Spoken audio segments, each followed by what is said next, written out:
Subscribe करें गुरुजी world और bell icon को प्रेस करें सबसे पहले सिलेक्शन के लिए। जय हिंद साथियों, आप सभी का स्वागत करता हूं आप सभी के अपने चैनल गुरुजी वर्ल्ड में। साथियों, सामान्य ज्ञान के आज ऐसे यहां पर हम लोग कुछ इंपॉर्टेंट क्वेश्चन देखने जा रहे हैं जो आपको आपकी परीक्षा में देखने को मिलेंगे।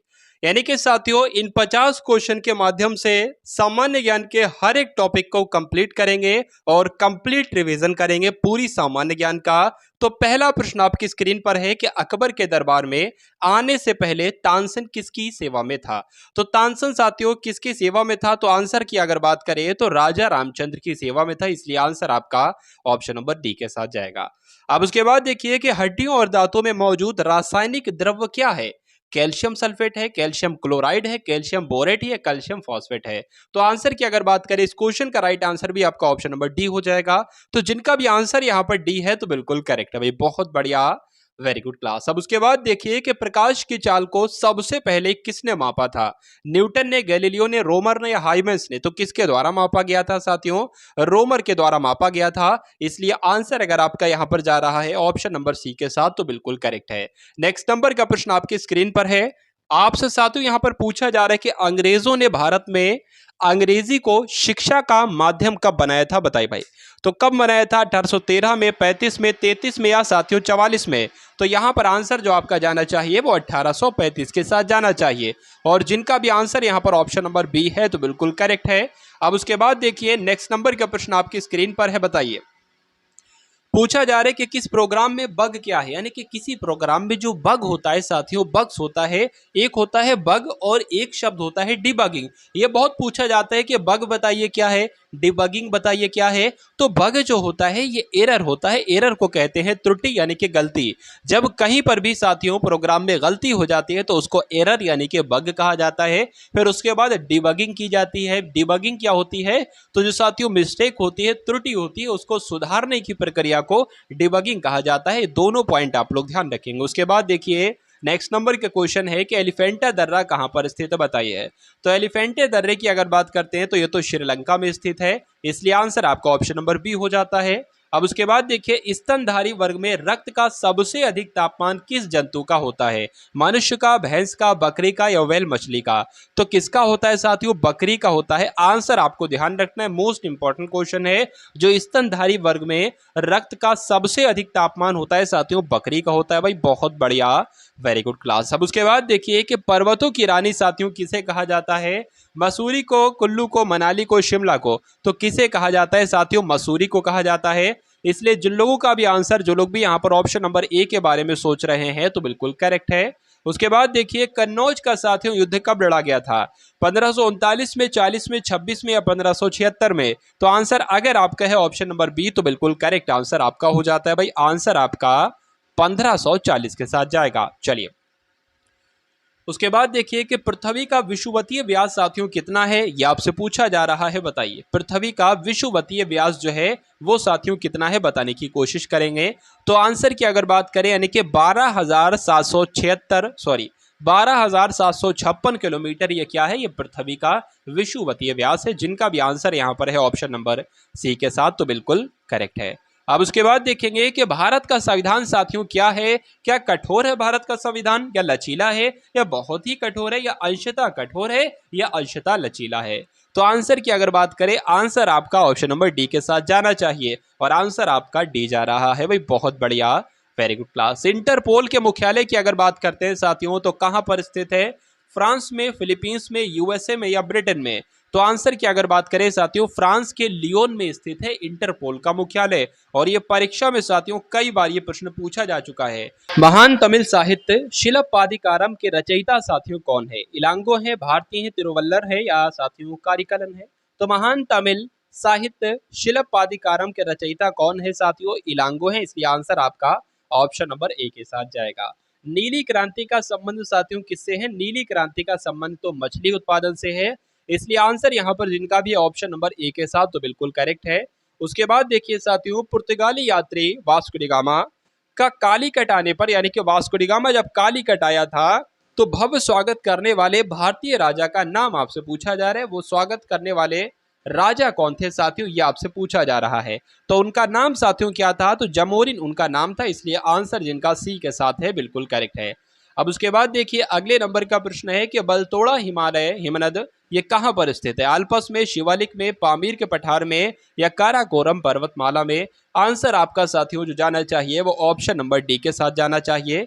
तो जिनका भी आंसर यहाँ पर डी है तो बिल्कुल करेक्ट है। अब उसके बाद देखिए कि भारत के पहले उप प्रधानमंत्री कौन थे, बताइए। तो भारत के अगर प्रधानमंत्री की बात करें पहले तो आप सभी को मालूम है, लेकिन अगर परीक्षा में पूछ लिया गया कि भारत के पहले उप प्रधानमंत्री कौन थे तो आयरन मैन यानी कि सरदार वल्लभ भाई पटेल थे, इसलिए आंसर जिनका भी सी है तो बिल्कुल करेक्ट है। ऑस्कर पुरस्कार किस देश के द्वारा दिया जाता है, आपसे पूछा जा रहा है, बताइए भाई। तो किस देश के द्वारा दिया जाता है ऑस्कर पुरस्कार, ब्रिटेन के द्वारा, सिंगापुर के द्वारा, भारत के द्वारा या यूएसए के द्वारा। तो इसलिए आंसर यहां पर जिनका भी ऑप्शन नंबर डी तो बिल्कुल करेक्ट है। नेक्स्ट नंबर का प्रश्न आपकी स्क्रीन पर है कि किस देश की समुद्री तटरेखा सबसे लंबी है, बताइए भाई। तो ऑस्ट्रेलिया की है, कनाडा की है, रूस की है या साथियों न्यूजीलैंड की है। तो कनाडा अगर आपका उत्तर जा रहा है तो बिल्कुल सही जा रहा है, यानी कि कनाडा देश की समुद्री रेखा साथियों सबसे लंबी है। उसके बाद देखिए किस देश की समुद्री तटरेखा सबसे लंबी है, तो इसका आंसर मैं आपको बता चुका हूं, कनाडा है। सिंधु घाटी सभ्यता का पतन नगर कौन सा है, बताइए। यानी कि सिंधु घाटी सभ्यता का पत्तन नगर यहां पर होना चाहिए। पत्तन नगर साथियों कौन सा है, बंदरगाह कौन सा है, तो आंसर आपका जो जाएगा वो लोथल जाएगा, लोथल साथियों, ठीक है। चलिए उसके बाद देखिए अगले नंबर का प्रश्न है कि शिवाजी के राज्य की राजधानी कहां पर थी, बताइए। तो शिवाजी के राज्य की राजधानी पुणे थी, नहीं, रायगढ़ थी, पुरंदर थी या करवार थी। तो साथियों रायगढ़ थी, ये बात आपको ध्यान रखना है, इसलिए आंसर आपका अगर है ऑप्शन नंबर बी के साथ तो बिल्कुल करेक्ट है। अब उसके बाद देखिए ऊर्जा संरक्षण के सिद्धांत का क्या अर्थ है, बताइए। ऊर्जा संरक्षण के सिद्धांत का क्या अर्थ है, ऊर्जा का पर्यावरण संरक्षण में उपयोग करना, या साथियों हमें ऊर्जा को संरक्षित करना चाहिए, या ऊर्जा संरक्षित है ना इसका सृजन होता है और ना ही विनाश होता है। तो सबसे उपयुक्त यानी कि सबसे सही आपका जो उत्तर जा रहा है वो ऑप्शन नंबर सी है, इसलिए आंसर आपका जो जाएगा वो ऑप्शन नंबर सी हो जाता है। अब उसके बाद देखिए अगले नंबर का प्रश्न है कि कोई साइकिल सवार किसी मोड़ में घूमता है तो वह बाहर की ओर झुकता है, भीतर की ओर झुकता है, आगे की ओर झुकता है या बिल्कुल नहीं झुकता है। तो यानी कि कोई साइकिल, मान लीजिए मैं या आप साइकिल चला रहे हैं तो हम कोई मोड़ आ जाती है तो हम मोड़ पर जब साथियों मुड़ते हैं तो हम भीतर की ओर ही तो साथियों झुकते हैं, अगर भीतर की ओर ना झुके ना तो हम गिर पड़े। इसलिए जिन लोगों का भी आंसर यहाँ पर ऑप्शन नंबर बी है तो बिल्कुल करेक्ट है। उसके बाद देखिए हेली नेशनल पार्क साथियों किस राष्ट्रीय उद्यान का पुराना नाम है, बताइए। तो अगर बात करते हैं, अगर आपसे ये पूछ लिया जाए कि बताइए जिम कॉर्बेट राष्ट्रीय उद्यान का पुराना नाम क्या था, तो हेली नेशनल पार्क था, यानी कि हेली नेशनल पार्क किस राष्ट्रीय उद्यान का पुराना नाम है, बताइए। तो जिम कॉर्बेट राष्ट्रीय उद्यान हो जाएगा, ठीक है साथियों। तो जिनका भी आंसर यहाँ पर ए है बिल्कुल करेक्ट है। अब उसके बाद देखिए कोशिका के 4 अवयवों में से, कोशिका के 4 अवयवों में उस कोशिका को पहचानना है जो पौधों की कोशिकाओं में पाया जाता है किंतु जानवर की कोशिकाओं में नहीं। तो साथियों क्या होगा इस प्रश्न का बिल्कुल सही जवाब, लगभग आपके इस क्वेश्चन का अगर आंसर जा रहा है तो बिल्कुल करेक्ट है, यानी कि आंसर आपका डी चला जाता है।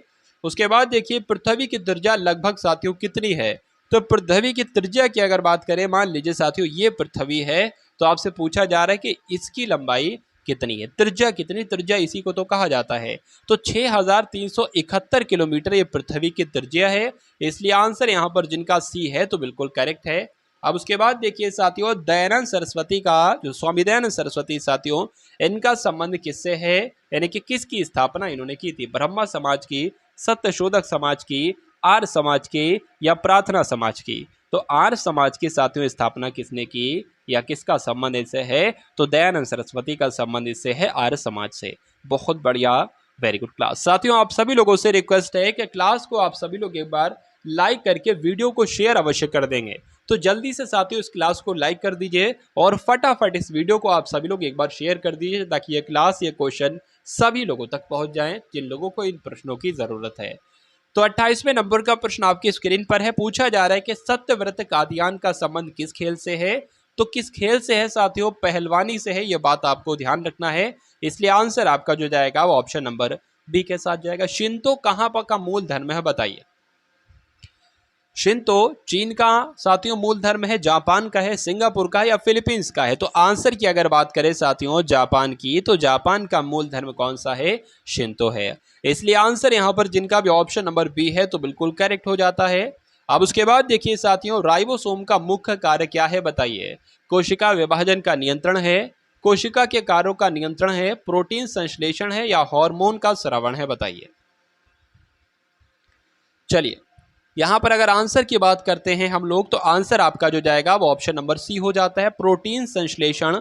ये राइबोसोम का मुख्य कार्य है, यानी कि प्रोटीन का संश्लेषण करना। अब उसके बाद देखिए, यहूदियों के धार्मिक पाठ का क्या नाम है? बताइए भाई। यहूदियों के धार्मिक पाठ के नाम की अगर बात करें तो क्या है साथियों? मूल संहिता है, मूसा संहिता है, ये आपको ध्यान रखना है। इसलिए आंसर आपका जो जाएगा वो ऑप्शन नंबर बी के साथ जाएगा। ठीक है साथियों, चलिए उसके बाद देखिए, दिल्ली सल्तनत कुल कितने राजवंशों द्वारा शासित हुआ है? 4 राजवंशों, 7 राजवंशों, 5 राजवंशों या 6 राजवंशों? तो आंसर यहां पर साथियों क्या जाएगा? 5 राजवंशों के द्वारा है दिल्ली सल्तनत जो पूरा है, इसमें 5 राजवंश थे। तो जिन लोगों का भी आंसर यहां पर ऑप्शन नंबर सी है तो बिल्कुल करेक्ट है। उसके बाद देखिए, कंप्यूटर में प्रयुक्त आईसी चिप जो है वो किससे बनी होती है? इतना आपसे साथियों पूछा जा रहा है। तो यहां पर अगर बात करें, इस प्रश्न का सही जवाब आपका जो होगा वो सिलिकॉन के साथ हो जाएगा। यानी कि कंप्यूटर में जो आईसी चिप होती है साथियों, ये सिलिकॉन की बनी होती है। सैकड़ों बार ये परीक्षा में प्रश्न पूछा जा चुका है। अब उसके बाद देखेंगे, अगले नंबर का प्रश्न आपकी स्क्रीन पर है कि किसी राज्य में राष्ट्रपति शासन का तात्पर्य है कि वह राज्य संचालित होता है प्रत्यक्ष रूप में राष्ट्रपति के द्वारा, एक काम चलाऊ सरकार के द्वारा, राष्ट्रपति द्वारा नामांकित मुख्यमंत्री के द्वारा या राज्य के राज्यपाल के द्वारा। तो अगर साथियों राष्ट्रपति शासन लग जाता है किसी राज्य में, तो कह सकते हैं हम लोग कि उस राज्य का संचालन पूरा राज्यपाल के पास आ जाता है। राज्यपाल के पास आ जाता है, यानी कि पूरा संचालन साथियों राज्यपाल के पास। इसलिए आंसर आपका जो जाएगा वो ऑप्शन नंबर डी के साथ जाएगा। और जिनका आंसर यहाँ पर डी है तो बिल्कुल करेक्ट है भाई, बहुत बढ़िया, वेरी गुड क्लास। चलिए, भारत का राष्ट्रीय चिन्ह साथियों कहां से लिया गया है? गया स्थित बौद्ध विहार से, कोलकाता स्थित संग्रहालय से, पटना स्थित संग्रहालय से या सारनाथ स्थित अशोक स्तंभ से? तो यहां पर साथियों आप लोग क्या ध्यान रखेंगे? सारनाथ स्थित अशोक स्तंभ से भारत का राष्ट्रीय चिन्ह लिया गया है। इसलिए आंसर आपका जो जाएगा वो ऑप्शन नंबर डी के साथ जाएगा। और जिनका भी आंसर यहाँ पर डी है तो बिल्कुल करेक्ट है। अब उसके बाद देखेंगे, अगले नंबर का प्रश्न आपकी स्क्रीन पर है कि मूक घाटी, जिसको साथियों साइलेंट वैली भी कहा जाता है, ये कहां पर स्थित है? केरल में, बिहार में, महाराष्ट्र में या साथियों त्रिपुरा में? बताने की कोशिश कीजिए, बताइए। चलिए, यहां पर आंसर आपका जो जानना चाहिए, केरल में स्थित है। कभी कभी मूक घाटी बोल दी जाए तब भी केरल में, और साइलेंट वैली बोल दी जाए तब भी केरल में स्थित है। भारत में श्वेत क्रांति के जनक साथियों कौन हैं? Balwant Rai Mehta, M S Swaminathan, doctor Verghese Kurien, Norman एडबर्ग। तो यहाँ पर आंसर की अगर बात करें, भारत में श्वेत क्रांति के जनक कौन है? डॉक्टर वर्गीस कुरियन है। लेकिन अगर आपसे साथियों ये ना पूछकर ये पूछ लिया जाए कि भारत में हरित क्रांति के जनक कौन है, तो एम एस स्वामीनाथन है। इतना आपको ध्यान रखना है। और श्वेत क्रांति के जनक तो मैं आपको बता दिया, वर्गीस कुरियन है। लेकिन पूछा जाए श्वेत क्रांति का संबंध किस उत्पादन से है, तो दुग्ध उत्पादन से है। ये भी आपको ध्यान रखना है। अब उसके बाद देखेंगे साथियों, अगले नंबर का प्रश्न है कि भारत में एक वित्तीय वर्ष जो होता है साथियों, ये कब से कब तक का होता है? तो 1 अप्रैल से 31 मार्च तक का होता है। 1 अप्रैल से 31 मार्च का होता है, ये आपको ध्यान रखना है। उसके बाद देखिए, 1 अप्रैल से 31 मार्च। उसके बाद देखिए कि निम्नलिखित में से कौन सी गैस ग्लोबल वार्मिंग के लिए जिम्मेदार है? बताइए।